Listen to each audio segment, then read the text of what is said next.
Pledge. I, Kamaljeet, commit to be vigilant and bear in mind at all times the risk to myself and my colleagues from COVID-19. I promise to take all necessary precautions that prevent the spread of this deadly virus. I promise to follow and encourage others to follow the key COVID appropriate behaviors. To always wear a mask, face cover, especially when in public places. To maintain a minimum distance of 6 feet from others. To wash my hands frequently and truly with soap and water. Together we will win this fight against COVID-19.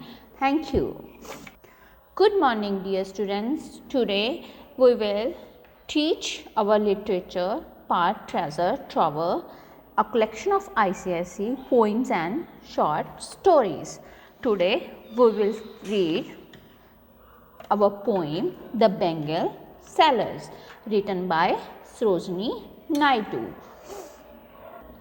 First, we discuss about the author. Sarojini Naidu is the one of the renowned Indian poets writing in English. Through her poetry has been bitterly criticized by modern poets and criticized. She was born in 1879 in Hyderabad. She received her education in India and England. तो वो कहाँ की born थी? 1879 की हैदराबाद में born हुई थी. वो उसने अपनी एजुकेशन कहाँ से ली थी? इंडिया एंड इंग्लैंड से. She begin her writing career at the age of 12. उसने अपना राइटिंग कैरियर 12 ईयर की एज में स्टार्ट कर दिया था. Her first collection of poems the Golden Thresholds appeared in 1905. तो कब हुई थी उसकी फर्स्ट? द गोल्डन थ्रेशोल्ड इस 1905 में.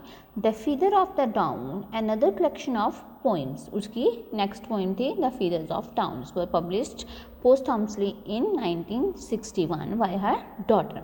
तो उसकी डॉटर ने 1961 में उसको पब्लिश करवाया था. Among her other collections of poems are The Bird of Time 1912, The Broken Wing, Songs of Love, Death and Springs 1917, and The Captor's Flute 1943. Her poetry is marked by Indian sensibility, Indian themes and subjects, lyrics and facilities of phrase. Most of her poetry uses traditional literary devices, noted by similes, metaphors, rhymes, etc. Apart from poetry, she had deep interest in politics and freedom struggle. तो उसको क्या था?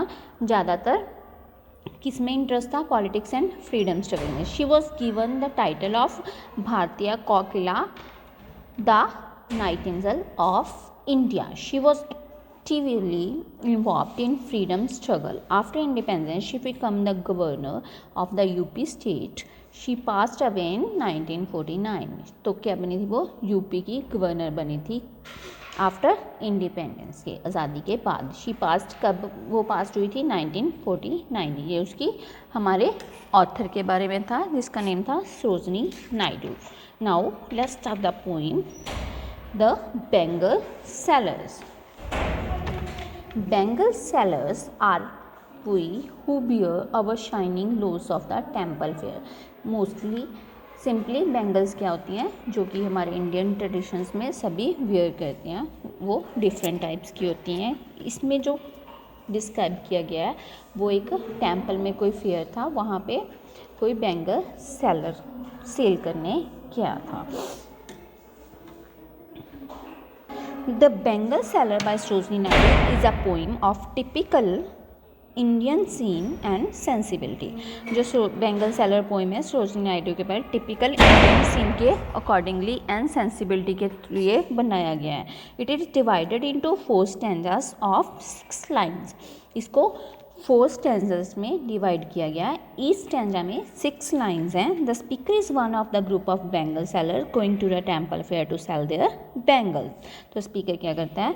एक Bengal seller है जो कि एक temple fair में बेंगल को सेल करने जाता है. In the first 2 lines, the life of these poor Bengal sellers carrying the load of shining Bengal is made clear.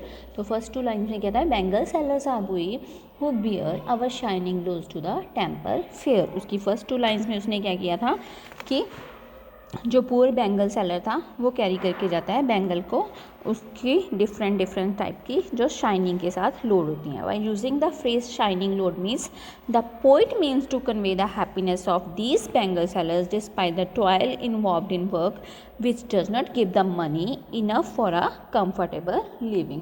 क्योंकि बैंगल्स के थ्रू कोई भी इतनी मनी इकट्ठी नहीं करता है जितनी की होनी चाहिए उसको कंफर्टेबल लाइफ दे सके. The next lines, who will buy these delicate bright rainbow tinted circles of lights. तो क्या था नेक्स्ट लाइन्स में है कि form of bangle sellers cry from the buyers to come and buy their goods. तो क्या बोलता है कि वो आवाज़ देता है बहुत डेलिकेट से, वेरी फाइन टेक्सचर था उसकी बैंगल्स का, कि वो कोई आए उसकी बैंगल्स को बाय करे. And their bangles are happy tokens of happy lifes. तो उसकी बैंगल्स क्या थी, हैप्पी टोकन्स थी हैप्पी लाइफ के लिए.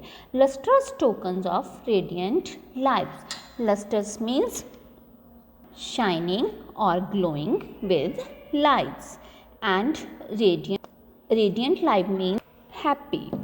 तो उसकी जो आके उसकी बैंगल्स को बाय करे for happy daughters and happy wifes. जो उसकी बैंगल्स थी वो डिफरेंट काइंड्स की लोगों के लिए हैप्पी वर्सन्स के लिए थी, हैप्पी मैरिड वुमेन के लिए. In Indian culture widow was forbidden to wear bangles. तो इंडियन कल्चर्स में विडो को बैंगल्स पहना अलाउड नहीं था.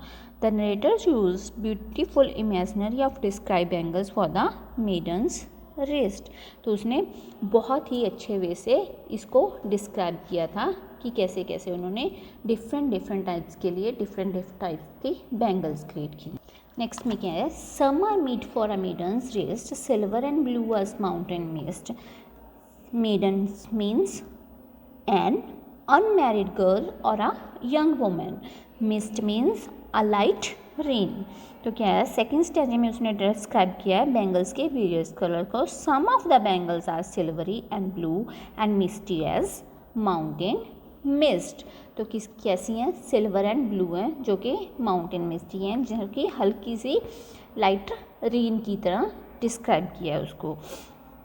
सम are flushed like the birds that dreams on the tranquil furrow of the woodland stream.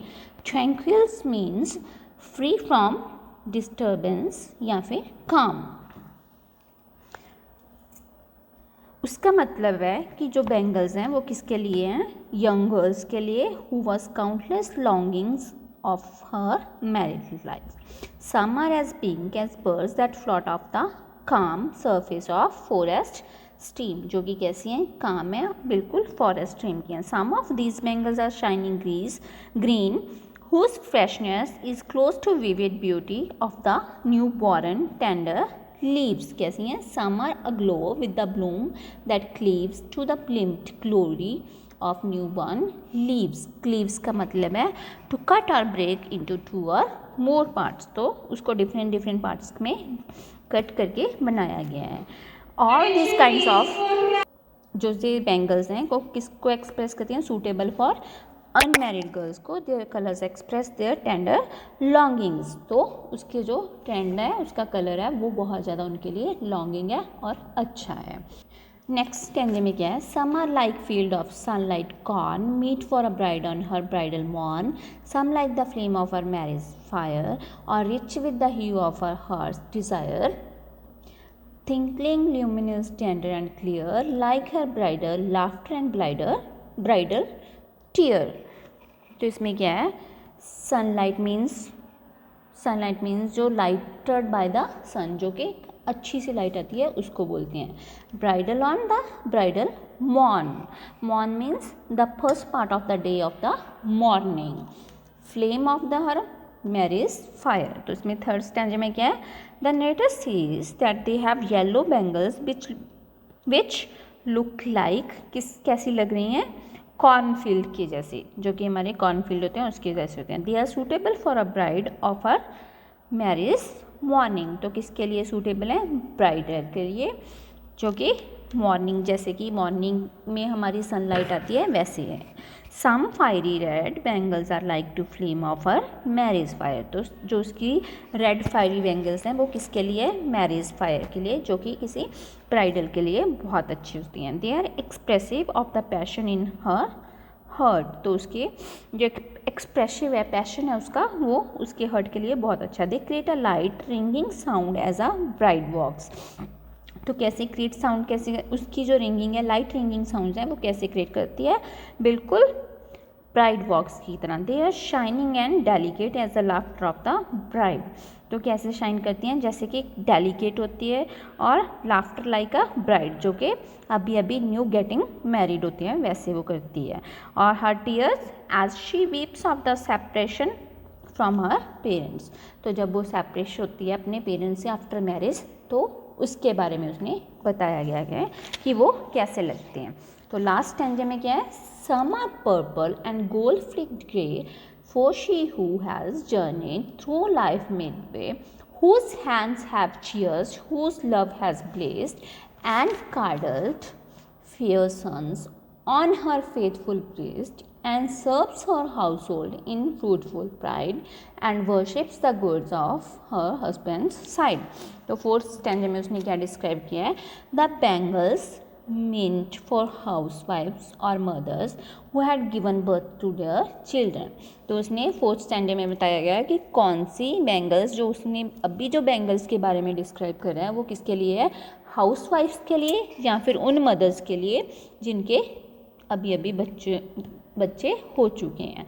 Some of these bangles are purple in colour, जो कुछ bangles हैं वो कौन से कलर में है, पर्पल में है। And some are gold flecked grey, gold fleck पे जिसमें कुछ गोल्डन सा वर्क हुआ है वैसे हैं। All these bangles are meant for the married women who is middle aged, तो ये सभी बैंगल्स उनके लिए हैं जो कि मैरिड वुमेन है और मिडल एज्ड है। And whose hands have cared loved blessed and brought up her fair sons, तो वो किसके लिए हैं, हैंड्स हैव, जो अपने सन्स की केयर्स करती हैं, उनको लव करती हैं, ब्लेस्ड होती हैं और ब्रॉट अप होती हैं और फेयर सन्स के साथ। And who was proudly served her family and has the honour of sitting by her husband's side a religious ceremony, जो कि प्राउडली अपनी फैमिली के साथ रहती हैं और ऑनर्स होती हैं, बड़ा ऑनर फील करती हैं जब वो अपने हस्बैंड के साथ बैठती हैं किसी भी रिलीजियस सेरेमनी में। तो उन्होंने इन 4 स्टैंजों में डिफरेंट टाइप की बैंगल्स के बारे में बताया गया कि कौन कौन सी किस किस के लिए बनी होती है। Hope you guys understand about the poem the bangle sellers.